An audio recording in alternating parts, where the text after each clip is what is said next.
Estudo sobre o Evangelho de Lucas, parte 106, dia 14 de novembro de 2023. Parábola do fariseu e do cobrador de impostos. Lucas, capítulo 18, do versículo 9 ao versículo 14. E disse também esta parábola a uns que confiavam em si mesmos, crendo que eram justos e desprezavam os outros. 2 homens subiram ao templo para orar, um fariseu e o outro publicano. O fariseu, estando em pé, orando consigo desta maneira: Ó Deus, graça te dou, porque não sou como os demais homens, roubadores, injustos e adúlteros, nem ainda como este publicano. Jejuo 2 vezes na semana e dou dízimos de tudo quanto possuo. O publicano, porém, estando em pé, de longe, nem ainda queria levantar os olhos ao céu, mas batia no peito, dizendo: Ó Deus, tem misericórdia de mim, pecador.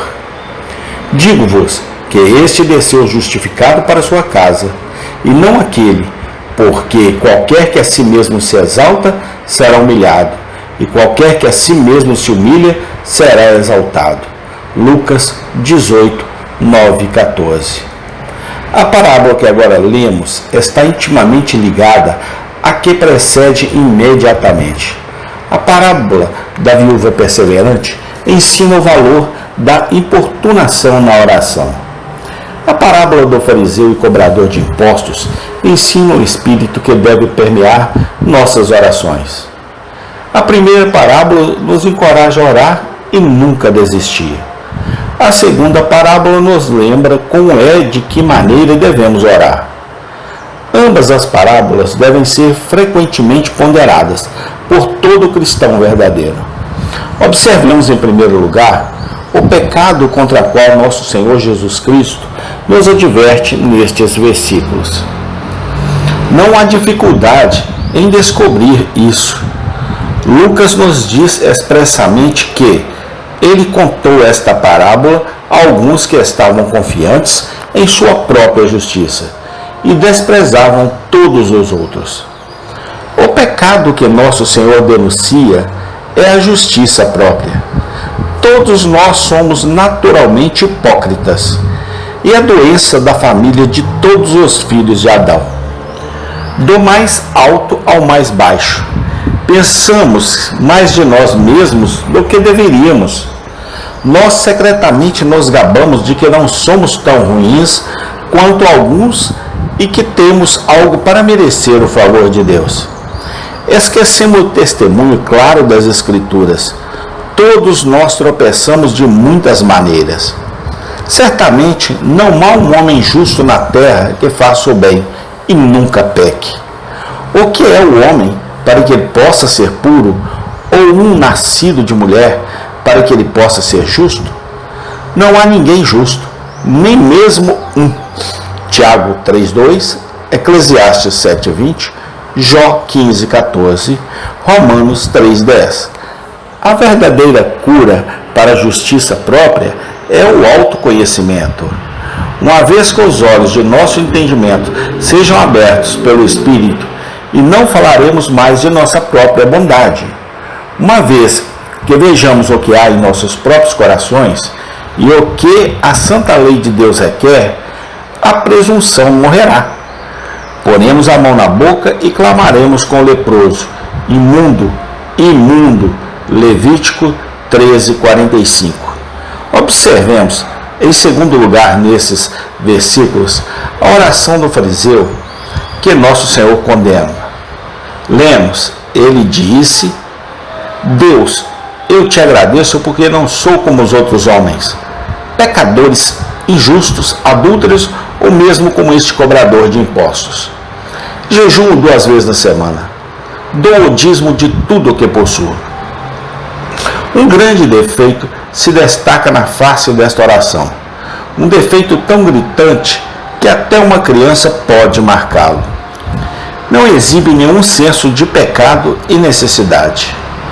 Não contém nenhuma confissão e nenhuma petição, nenhum reconhecimento de culpa e vazio, nenhuma súplica por misericórdia e graça. É um mero recital de jactância, de méritos imaginados, acompanhado por uma reflexão sem caridade sobre o irmão pecador. É uma profissão orgulhosa e nobre, destituída igualmente de penitência, humildade e amor. Em suma, dificilmente merece ser chamado de oração. Nenhum estado de alma pode ser concebido tão perigoso quanto o do fariseu. Nunca os corpos dos homens estão em uma situação tão desesperadora como quando a doença e a insensibilidade se instalam. Da mesma forma, nunca os corações dos homens e das mulheres estão em uma condição tão desesperadora como quando eles não são sensíveis aos seus próprios pecados. Aquele que não naufragar nesta rocha deve tomar cuidado para não se medir por seus vizinhos. O que significa que somos mais morais do que outros homens? Somos todos vis e imperfeitos aos olhos de Deus. Se contendermos com Ele, não podemos responder-lhes 1 em 1000. Jó 9:3. Lembremos-nos disso. Em todo o nosso autoexame, não nos testemos por comparação com outros homens. Não olhemos para nada além dos requisitos de Deus. Aquele que age de acordo com este princípio nunca será um fariseu. Observemos em terceiro lugar, nestes versículos, a oração do cobrador de impostos que nosso Senhor recomenda. Sua oração era, em todos os aspectos, o oposto da do fariseu. Lemos que ele estava de longe e bateu em seu peito e disse: Deus, tenha misericórdia de mim, um pecador. Nosso próprio Senhor estampa esta breve oração com o selo de sua aprovação. Ele diz: digo-vos que este homem desceu justificado para sua casa, e não o outro. A excelência da oração do colhedor de impostos consiste em 5 pontos, cada um dos quais merece atenção. Por um lado, era uma petição real. Uma oração que contém apenas ação de graças e profissão e não pede nada é essencialmente defeituosa. Pode ser adequada para um anjo, mas não é adequado para um pecador. 2. Por outro lado, foi uma oração pessoal. O cobrador de impostos não falava de seus vizinhos, mas de si mesmo. A imprecisão e a generalidade são os grandes defeitos da religião da maioria dos homens. Sair de nós, é nosso, é nós, para eu, é meu, é mim, é um grande passo em direção ao céu. 3. Por outro lado, foi uma oração humilde, uma oração que colocou o eu no lugar certo. O cobrador de impostos confessou claramente que era um pecador. Este é o ponto de partida para salvar o cristianismo. Nós nunca começamos a ser bons até que possamos sentir e confessar que somos maus. 4. Por outro lado, era uma oração em que a misericórdia era a principal coisa desejada. E a fé na misericórdia da aliança de Deus, por mais fraca que fosse, era demonstrada. Misericórdia é a primeira coisa que devemos pedir no dia em que começamos a orar. Misericórdia e graça deve ser o assunto de nossas petições diárias no trono da graça até o dia em que morrermos. 5. Finalmente, a oração do cobrador de impostos vinha do seu coração. Ele ficou profundamente comovido ao pronunciá-lo. Ele bateu em seu peito como alguém que sentia mais do que podia expressar. Tais orações são as orações que são os deleites de Deus. Um coração quebrantado e contrito, Ele não desprezará. Salmo 51:17. Deixa que essas coisas penetrem em nossos corações. Aquele que aprendeu a sentir seus pecados tem grandes razões para ser grato. Nunca estamos no caminho da salvação até que saibamos que somos pecadores perdidos, arruinados, culpados e indefesos. Feliz de fato é aquele que não se envergonha de sentar-se ao lado do cobrador de impostos. Quando nossa experiência coincide com a dele, podemos esperar que tenhamos encontrado um lugar na família de Deus. Observemos por último nestes versículos o alto louvor que nosso Senhor concede à humildade. Ele diz: todo aquele que se exalta será humilhado, e quem se humilha será exaltado. O princípio aqui estabelecido é tão frequentemente encontrado na Bíblia que deveria estar profundamente gravado em nossas memórias. 3 vezes encontramos nosso Senhor usando as palavras diante de nós nos Evangelhos, e em 3 ocasiões distintas. Humildade, ele evidentemente nos impressionaria, está entre as primeiras e principais graças do caráter cristão.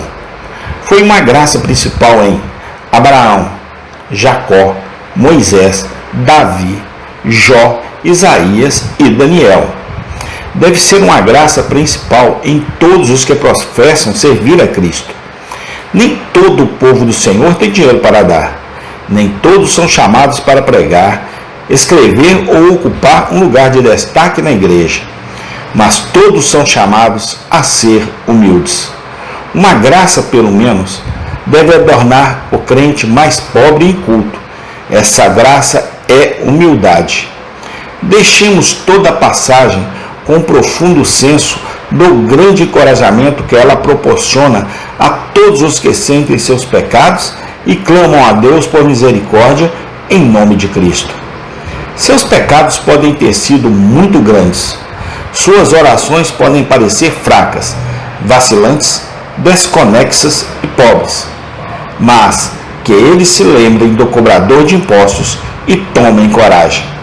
Esse mesmo Jesus que elogiou sua oração, agora está sentado à direita de Deus para receber os pecadores. Então, deixe-os esperar e orar. Amém. Tem continuação. Senhor, ensina-nos cada dia mais a orar através do Teu Santo Espírito, ó Pai. Dá-nos discernimento e sabedoria que vem do alto através de Ti, ó Senhor Jesus Cristo. Ó Santo Deus de Israel, nós Te agradecemos por Jesus Cristo, Teu Filho amado. Amém e amém.